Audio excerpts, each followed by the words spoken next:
விவசாயத்துல இன்னைக்கு லாபம் வராது, நட்டம் வந்துடும் அப்படின்னு சொல்றாங்க. அப்போ நம்ம நார்மலா நம்மளோட விவசாயிகள் பண்ற பெரிய தவறு என்ன?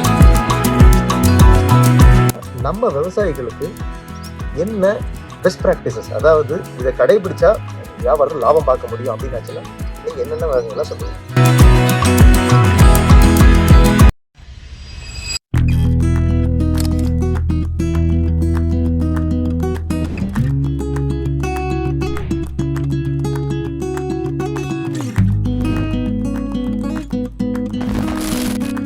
நண்பர்களே வணக்கம். வெல்ரேஸ் சேனலுக்காக முதல் முறையா ஒரு அவுட்டோர் ஷூட்டிங், அதுவும் ஒரு விவசாயியோட பேச போறோம். நம்ம விவசாயின்னொடனே எல்லாரும் எதிர்பார்க்கக்கூடிய ஒரு விவசாயத்துக்கும் இன்னைக்கு நம்ம போடுற இந்த கண்டென்ட்டுக்கும் ரொம்ப வித்தியாசம் இருக்கும்.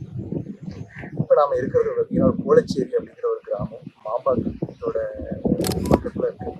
பொதுவாகவே பார்த்தீங்கன்னா நான் என்னென்ன பெருமையா நான் நினைச்சுக்கிறது என்னன்னாச்சுன்னா, ஒரு விவசாய பேக்ரவுண்டில் இருக்கக்கூடிய ஒரு தகப்பனாருக்கு பிள்ளைய பிறந்ததை நான் முதல்ல பெருமையாக நினைக்கிறேன். ஏன்னா இன்னைக்கு பார்த்தீங்கன்னா எல்லாரும் நம்ம பசங்களை டாக்டர் ஆக்கணும், இன்ஜினியர் ஆக்கணும், இன்னும் ஒரு சில இதெல்லாம் வச்சுருக்காங்க. ஆனால் யாருமே நம்மள ஒரு நல்ல விவசாயியாக ஆகணும் யாரும் கிடைக்கணும்.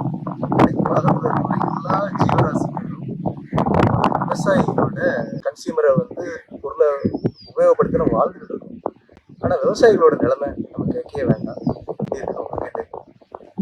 அதனாலதான் இன்னைக்கு உலகத்துல பாத்தீங்கன்னா சிட்டி மயமாக்குறது, அதாவது நகர்ப்புறமாக்குறது, ரியல் எஸ்டேட் இண்டஸ்ட்ரீஸ் பாத்தீங்கன்னா விவசாய நிலங்களை ஆக்கிரமிக்கிறது, எவ்வளவு பிரச்சனைகள் நமக்கு இருக்கு.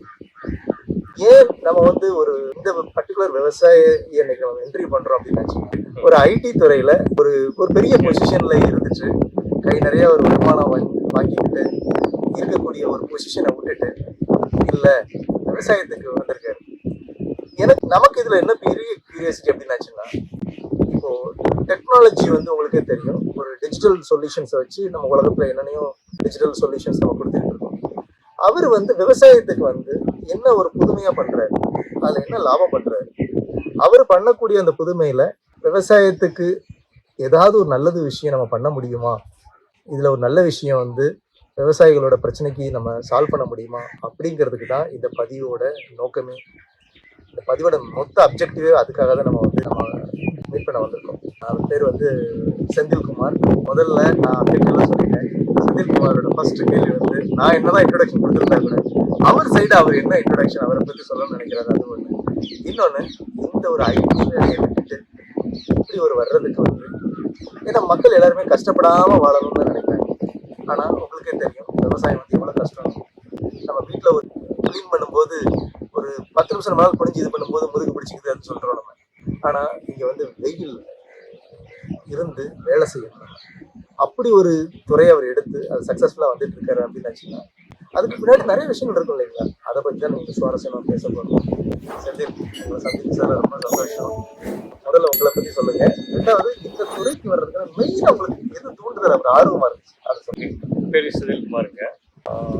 சொன்ன மாதிரி ஒரு மென்பொருள் துறையில வேலை பார்த்தேன். வேலை பார்த்துக்கிட்டு இருக்கும்போதே ஒரு டயத்துக்கு அப்புறம் நமக்கு ஒரு வேலையில ஒரு சேச்சுரேஷன் இருக்கும் எப்பயுமே.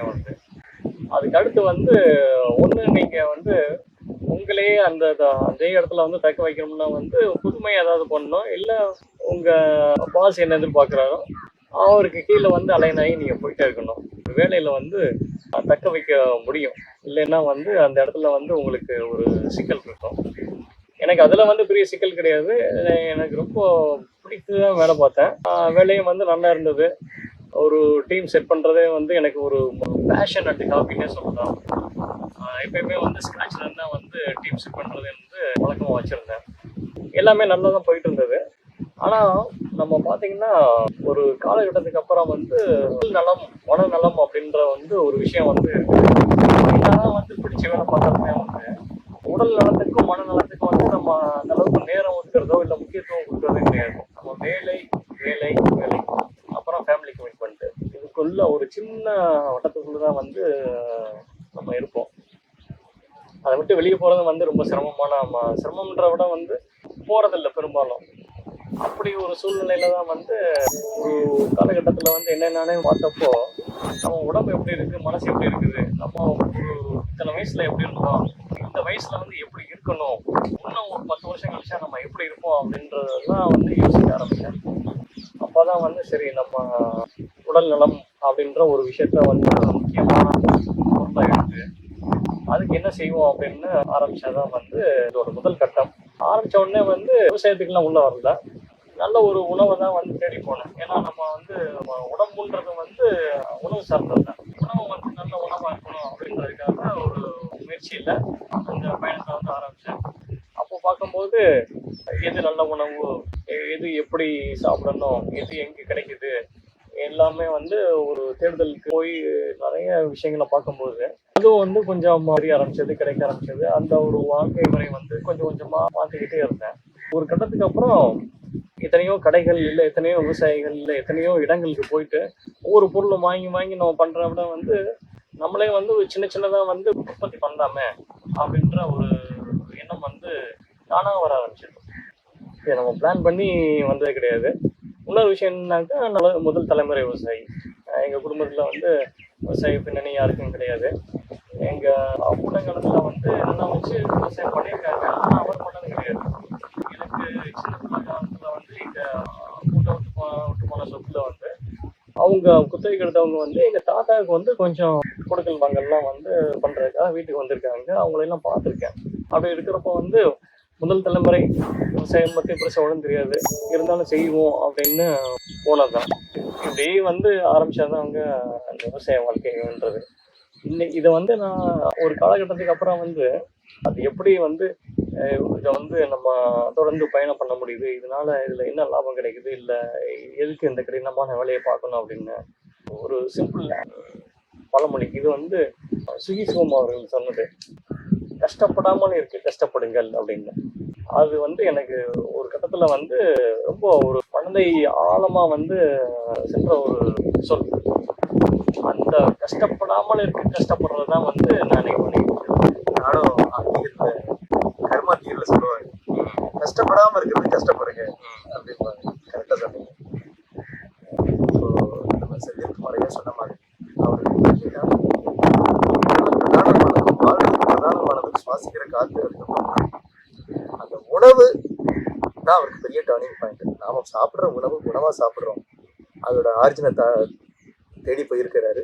அதுக்கு அவர் ஆர்வத்தை தூண்டி அவர் விவசாயியா மாறிட்டாரு. ரொம்ப சந்தோஷம்.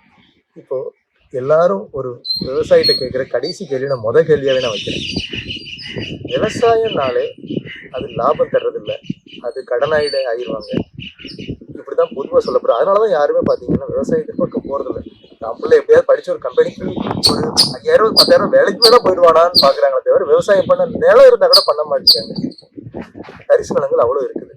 இந்தியா விவசாய நாடு, ஆனா நம்ம வந்து விவசாய தரிசு நிலங்களை ப்ராப்பரா பண்றது இல்லை. ஏன்னா மேன் பவர் இருந்தும் நம்ம வந்து மாத சம்பளத்துக்கு தான் வேலைக்கு ஆசைப்படுறாங்களே தவிர விவசாயம் பண்ண விரும்புறது. ஏன்னா அதுல வந்து லாபம் வராது அப்படிங்கிற மாதிரி. நான் முதல் கொஸ்டின் அதை தான் வைக்கிறேன். விவசாயத்துல இன்னைக்கு லாபம் வராது, நட்டம் வந்துடும் அப்படின்னு சொல்றாங்க. அப்போ நம்ம நார்மலா நம்மளோட விவசாயிகள் பண்ற பெரிய தவறு என்ன? நீங்க இதுல லாபம் பார்க்க முடியுது அப்படின்னாச்சுன்னா நம்ம விவசாயிகளுக்கு என்ன பெஸ்ட் ப்ராக்டிசஸ், அதாவது இதை கடைபிடிச்சா வியாபாரத்தில் லாபம் பார்க்க முடியும் அப்படின்னாச்சுன்னா நீங்க என்னென்ன வகைகள்லாம் சொல்லுவீங்க? அது ஒரு சின்ன மாற்றம். இது வரைக்கும் நான் படிச்சு தெரிஞ்சு கொண்டதும், மாதிரி வந்து பார்த்து தெரிஞ்சு கொண்டதும், அனுபவிச்சு தெரிஞ்சு கொண்டது, இந்த 3 வகையா வந்து இதை பார்க்குறேன். இப்போ ஒரு சின்ன பயணத்தை பார்த்தோம்னா வந்து விவசாயம் அப்படின்றது, வேளாண்மை அப்படின்றது வந்து ஒரு வாழ்வியல் சார்ந்தது. அது வந்து நம்ம ஒரு தொழிலாவோ இல்லை லாப நட்டமாவோ வந்து பார்க்க முடியாது. ஏன்னா வந்து திருவள்ளுவர் வந்து வேளாண்மைக்கு வந்து ஒரு அதிகாரம் எழுதியிருக்காரு இல்லைங்களா? அதில் வந்து அவர் சொன்னது வந்து உழன்றும் உழவே தலை.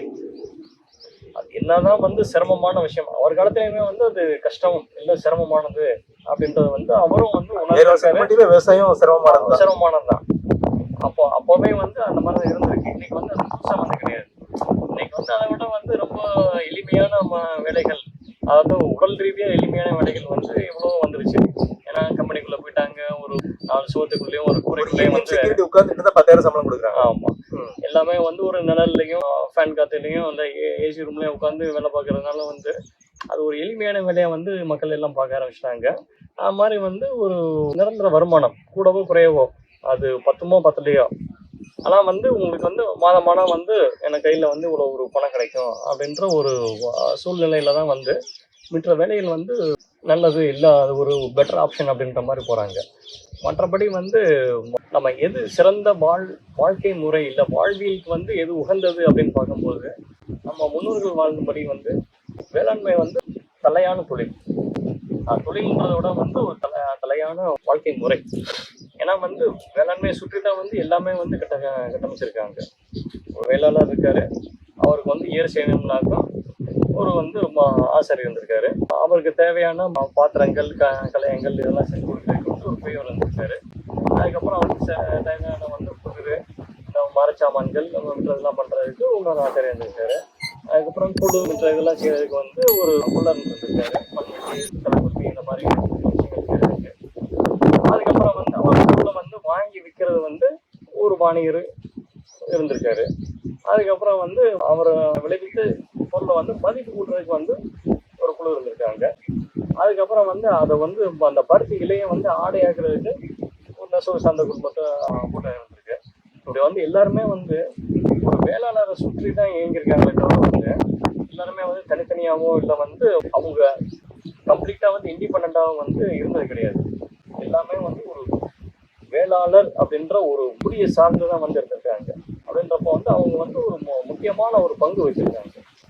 அந்த ஒரு சூழ்நிலை வந்து இன்னைக்கு இல்லை. அதுக்கு காரணங்கள்லாம் நம்ம அலசி பார்த்தோம்னாக்கா அதுவே வந்து ஒரு பெரிய டாபிக், பெரிய அரசியல். அதை பற்றி இன்னைக்கு நம்ம பேச வேண்டாம். அப்படின்றப்ப வந்து இதை வந்து நான் ஒரு வாழ்க்கை முறை இல்லை வாழ்வியலாக தான் வந்து பார்க்குறேன். இதில் முக்கியமாக உங்களுக்கு சொல்ல வேண்டிய கேட்ட கேள்விக்கு வந்து சொல்ல வேண்டிய விஷயம் என்னன்னா, வேலை செய்யணும் அப்படின்னா வந்து நமக்கு தேவையானது கிடைக்கும். ஆமாம், ஓகேங்களா? அப்போ நமக்கு தேவை என்னன்றதை வந்து நம்ம தான் வந்து முடிவு பண்ணணும். நம்ம தேவைகளை வந்து நம்ம எப்படி வச்சுக்கிறோமோ அதுக்கு தகுந்த மாதிரி வந்து நம்ம வாழ்க்கை முறையை வச்சுக்கிட்டு நம்ம அதுக்கு தகுந்த மாதிரி வந்து வேலைகளை செய்யணும் வந்து நிச்சயம் வந்து ஒரு ஆத்மார்த்தமான ஒரு எளிமையான வாழ்க்கை முறை. அதுக்கு மெயினாக நீங்கள் என்ன சொல்ல வரீங்கன்னா, விவசாயத்துக்கு நான் வந்துட்டேன் அப்படிங்கிறதுக்காக நான் ஒரு கார் பங்களா வாங்கணும், என்னுடைய டேர்ன் ஓவர் இப்படி வரணும், அந்த எண்ணத்தோட வரக்கூடாது. மெயினாக பார்த்தீங்கன்னா விவசாயத்துக்கு வரும்போது அது எனக்கு, என் குடும்பத்துக்கு, சுற்றுப்புறத்துக்கு, சுகாதாரத்துக்கு, சமூகத்துக்கு எல்லாத்துக்கும் பயனளிக்கக்கூடிய ஒரு வாழ்வியல் தொழிலை நான் செய்கிறேன் அப்படிங்கிற ஒரு அர்ப்பணிப்போட முதல்ல வரும். அது அர்ப்பணிப்பு இருந்தா கூட நம்ம குடும்பம் பிள்ளைக்குட்டி எல்லாம் இது பண்றதுக்கு இன்னைக்கு சர்வைவலுக்கு பணம் தேவைப்படுது இல்லைங்களா? அது வந்து அதுவே இன்னைக்கு பாத்தீங்கன்னா விவசாயிகள் வந்து கடன் வாங்கி கடைசியில பாத்தீங்கன்னா அவன் வந்து சொத்தவே பாத்தீங்கன்னா கடன்காரனுக்கு கொடுக்குற அளவுக்கு போயிருக்கு. அந்த அளவுக்கு இது இல்லாம அதுல வாழ்வியலையும் நம்ம நல்லா பாத்துக்கணும், அதே சமயத்துல அதுல ஒரு நல்ல வருமானமும் ஈட்டக்கூடிய வரையில வர்றதுக்கு என்ன வழிமுறை?